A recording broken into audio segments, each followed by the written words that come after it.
नमस्कार दोस्तों, स्वागत है आपका एक और नई वीडियो में। तो आज की इस वीडियो में हम पढ़ने वाले हैं क्लास 9th हिंदी पद्य का 5वां पाठ पंचवटी, जिसके रचनाकार हैं मैथिली शरण गुप्त जी।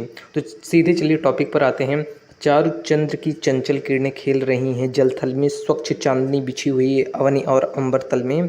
पुलक प्रकट करती है धरती हरित तृणों की नोकों से, मानो झूम रहे हैं तरु मंद पवन के झोंकों से। यहाँ पर रात्रि का वर्णन हो रहा है और यहाँ पर कह रहे हैं कि चारु चंद्र, चारु मतलब सुंदर, चंद्र मतलब चंद्रमा की चंचल किरणें, सुंदर चंद्रमा की चंचल किरणें खेल रही जल और थल।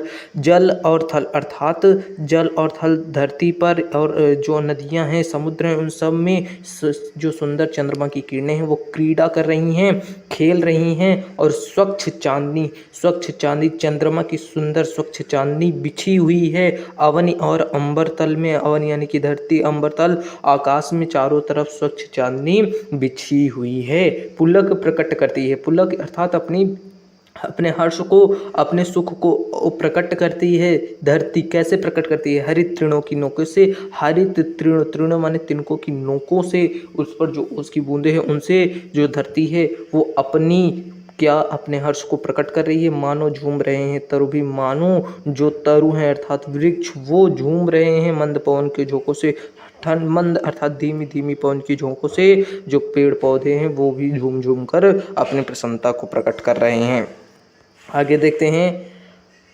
आगे है कि पंचवटी की छाया में है सुंदर पर्ण कुटीर बना, उसके सम्मुख स्वच्छ शिला पर धीर वीर निर्भीक मना। जाग रहा या कौन धनुर्धर जबकि भुवन भर सोता है, भोगी कुसुमायुध योगी सब बना दृष्टिगत होता है। इसमें क्या है कि लक्ष्मण जी के बारे में बताया जा रहा है। कह रहे हैं कि पंचवटी की छाया में, जो पंचवटी अर्थात पांच बरगद के पेड़ों की छाया में सुंदर पर्ण कुटीर बना। पर्ण अर्थात तिनकों की कुटिया बनी हुई है जो कि बहुत ही सुंदर है। उसके सम्मुख, उस कुटिया के सामने स्वच्छ शिला पर, एक साफ सुथरी शिला पर, पत्थर पर धीर वीर निर्भीक मना, एक धीर वीर निर्भीक वहां पर मना है अर्थात खड़ा है वहां पर। उस कुटिया की क्या कर रहा है? रक्षा कर रहा है। जाग रहा है यह कौन धनुर्धर? कवि कहते हैं कि यह कौन धनुर्धर अर्थात धनुष धारण किए हुए यह कौन है जो कि जाग रहा है जबकि भुवन भर, भुवन अर्थात संपूर्ण संसार, जबकि पूरा संसार सोया हुआ है। यह कौन सा धनुष धारण किए हुए व्यक्ति है जो अभी तक इस कुटिया की रक्षा में जाग रहा है? भोगी कुसुमायुध योगी सा।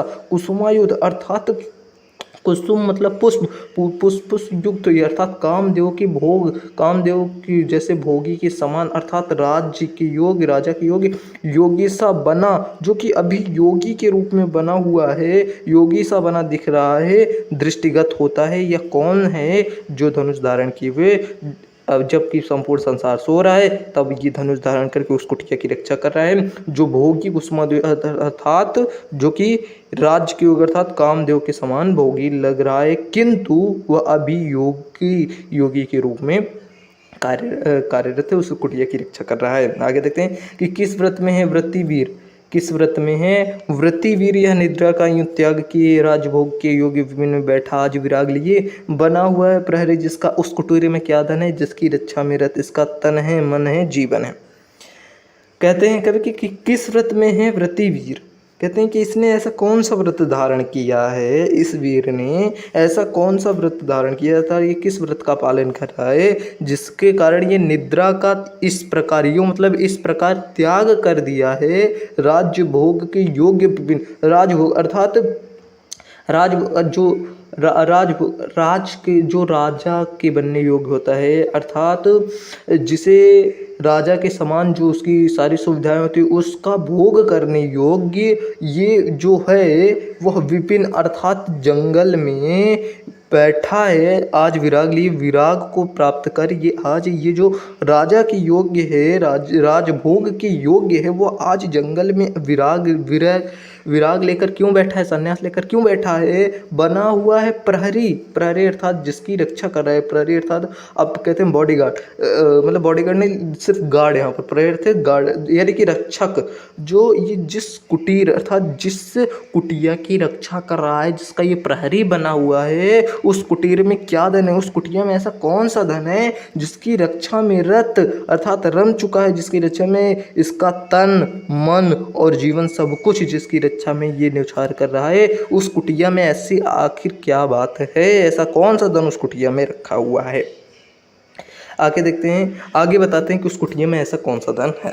मर्त्यलोक मालिन्य मिटने स्वामी संग जो आई है। कहते हैं कि मर्त्यलोक अर्थात मृत्यु लोक की मालिन्य अर्थात उसकी मलिनता अर्थात उसकी जो कह सकते हैं आप बुरे तत्व उसको मिटने अर्थात मिटाने, उसको समाप्त करने के लिए स्वामी संग अपने स्वामी के साथ जो आई हैं, इस मृत्युलोक इस धरती पर अवतरित हुई हैं, वह तीनों लोकों की लक्ष्मी हैं, जिन्होंने यह कुटी आज अपनाई, जिन्होंने इस कुटिया में आज अपना वास किया है, वह तीनों लोगों की लक्ष्मी हैं।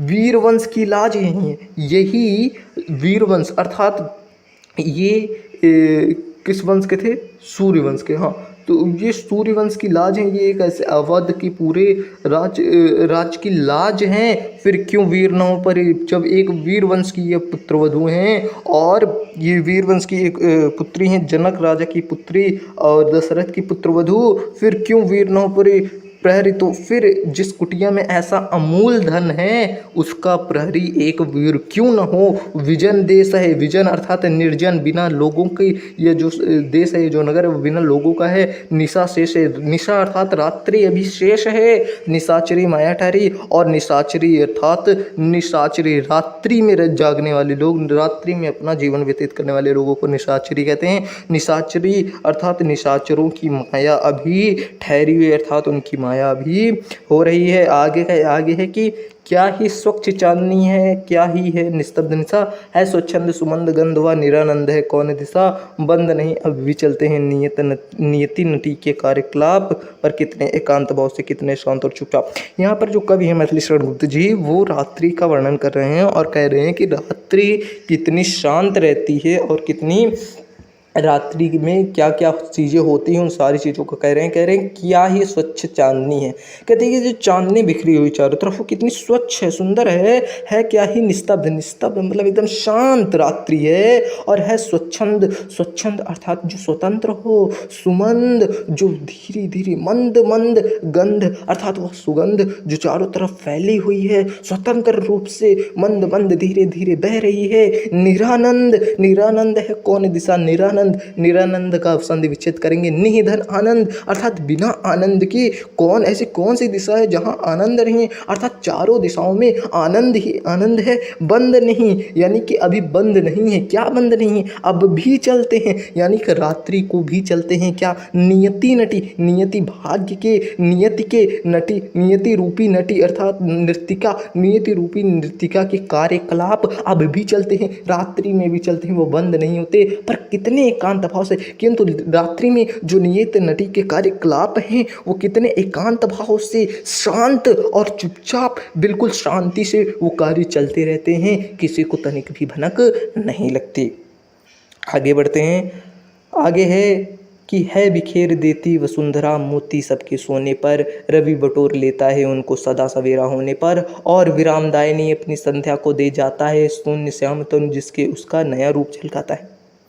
क्या कहते हैं, देखते हैं कि है बिखेर देती वसुंधरा मोती सबके सोने पर, सबके सोने पर अर्थात रात्रि में जो वसुंधरा है पृथ्वी वो बिखेर देती है। क्या बिखेर देती है, मोती, मोती अर्थात समझ रहे, जो ओस की बूंदें होती हैं उनकी तुलना यहाँ पर मोती से की जा रही है, और कह रहे हैं कि रवि बटोर लेता है, रवि उसको बटोर लेता है, उसको समेट लेता है। कब, सदा सवेरा होने पर, प्रतिदिन सदा हमेशा सवेरा जैसे होता है, तो जो हमारा सूर्य है, सूर्य भगवान है, वो उस ओस की बूंदों को बटोर लेते हैं, उन मोतियों को बटोर लेते हैं, और विरामदायिनी अपनी संध्या को दे जाता है, और अपनी विरामदायिनी अर्थात विराम को देने वाली संध्या को वो फिर से ये सारी चीज़ें दे जाता है, और रात्रि को फिर से ये ओस की बूंदें पृथ्वी द्वारा बिखेर दी जाती हैं। शून्य श्याम तनु जिसके उसका नया रूप झलकाता है, और शून्य श्याम तनु अर्थात शून्य श्याम तन अर्थात तन मतलब शरीर, शून्य श्याम वाला शरीर जिसका अर्थात यहाँ पर रात्रि की बात हो रही है, जिसके उसका नया रूप झलकाता है, अर्थात जो शून्य श्याम, श्याम मतलब सांवला, शून्य श्याम तनु सांवले शरीर वाला चंद्र उस जिसका उसका नया रूप झलकाता है, जो पृथ्वी का, जो रात्रि में इस धरती का एक नया रूप झलकाता है, नया रूप प्रदर्शित करता है। आगे देखते हैं, सरल तरल जिन तुहिन कणों से हस्ती हर्षित होती है, अति आत्मीय प्रकृति हमारे साथ उन्हीं से रोती है। अनजानी भूलों पर भी वह अदय दंड तो देती है, पर बूढ़ों को भी बच्चों सा सदैव भाव से सेती है। सरल तरल जिन तुहिन कणों से, अर्थात सरल जो सरलता सुगम है, तरल अर्थात जल है, जिन तुहिन उसकी तुहिन अर्थात ओस के कणों से हस्ती हर्षित होती है, अर्थात हर्ष को प्रकट करती है। कौन? हमारी धरती माता। अति आत्मीय प्रकृति हमारे साथ उन्हीं से रोती है। ये जो अत्यंत आत्मीयता वाली प्रकृति है वह हमारे साथ हमारे दुख में हम रोती है। अनजानी भूलों पर भी वह अदय दंड तो देती है। कहते हैं कि वो हमारी अनजानी भूलों पर जिसके बारे में हमें पता भी नहीं रहता, उसका भी वह अदय दंड तो अर्थात एक कठोर दंड या फिर कह सकते हैं निर्दयी पूर्ण दंड जो होता है वह तो हमें देती है, हमें सबक तो देती है, पर बूढ़ों को भी बच्चों सा सदैव भाव से सेती है।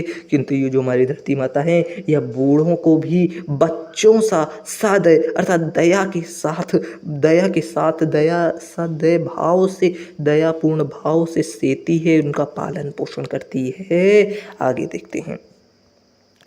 आगे कहते हैं कि 13 वर्ष व्यतीत हो चुके पर है मानो कल की बात, वन को आते देख हमें जब आर्त अचेत हुए थे तात। अब वह समय निकट ही है जब अवधि पूर्ण होगी वन की, किंतु प्राप्ति होगी इस जन को इससे बढ़कर किस धन की।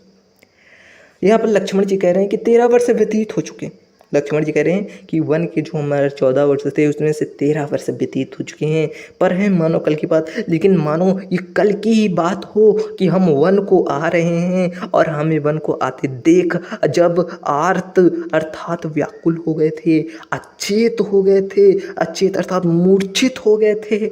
कौन? तात, हमारे पिता हमको देखकर मूर्छित हो गए थे जब हम वन को जा रहे थे। अब वह समय निकट ही है। लक्ष्मण जी कहते हैं अब वह समय निकट आ चुका है जब अवधि पूर्ण होगी वन की, जब हमारी वन की अवधि पूर्ण हो जाएगी, अर्थात वनवास के 14 वर्ष पूर्ण हो जाएंगे, किंतु प्राप्ति होगी इस जन को इससे बढ़कर क्या, किस धन की। कहते हैं किंतु इस जन को अर्थात इस व्यक्ति को इस जन को अर्थात वो खुद को कह रहे हैं कि मुझ जैसे मनुष्य को इससे बढ़कर किस धन की प्राप्ति होगी। किस धन की? अर्थात अपने श्री राम की सेवा करने की, अर्थात सीता माता की सेवा करने की, इससे बड़े धन की प्राप्ति किस जन को हो सकती है। अर्थात मुझे जैसे व्यक्ति को इससे बढ़कर और किसी भी धन की प्राप्ति नहीं हो सकती। आगे बढ़ते हैं। आगे है कि और आर्य को राज्य भार तो वे प्रजार्थी धारेंगे, व्यस्त रहेंगे हम सबको भी मानो विवश विचारेंगे। कर विचार लोकोपकार का हमें न इससे होगा शोक, पर अपना हित आप नहीं क्या कर सकता है यह नर लोक। लक्ष्मण जी कह रहे हैं और आर्य को, आर्य अर्थात बड़े भाई अर्थात श्री राम हमारे बड़े भ्राता राज्य भार तो वे प्रजार्थी धारेंगे। वो तो राज्य भार को प्रजार्थ अर्थात प्रजा के अर्थ के लिए, प्रजा के हित के लिए धारण करेंगे। राज्य का भार वह प्रजा के हित के लिए धारण करेंगे और हमेशा व्यस्त रहेंगे। हम सबको वो मानो विवश अर्थात विवशता के कारण विसारेंगे, उन्हें हमें भूलना पड़ेगा, क्योंकि वो प्रजार्थ के लिए हमेशा उस कार्य में व्यस्त रहेंगे। वो हमारा स्मरण करने का समय नहीं पा पाएंगे। कर विचार लोकोपकार, और हम भी लोकोपकार, लोक अर्थात संसार के उपकार का विचार करके हमें न इससे होगा शोक। हम भी लोकोपकार अर्थात संसार के उपकार का विचार करके हम इस बात का शोक नहीं करेंगे कि श्री राम हमें याद नहीं करेंगे, पर अपना हित आप नहीं क्या कर सकता है या नरलोक। फिर लक्ष्मण कहते हैं कि क्या यह जो नरलोक है, यह मृतलोक, यह अपना हित अपने आप नहीं कर सकता, क्या इसे श्री राम की आवश्यकता है? तो वो ये कहना चाहते हैं कि यह संसार क्या अपने आप ही अपने हित के बारे में नहीं सोच सकता। तो इसी के साथ आज ये पाठ समाप्त होता है। मिलते हैं नेक्स्ट वीडियो में, तब तक के लिए धन्यवाद।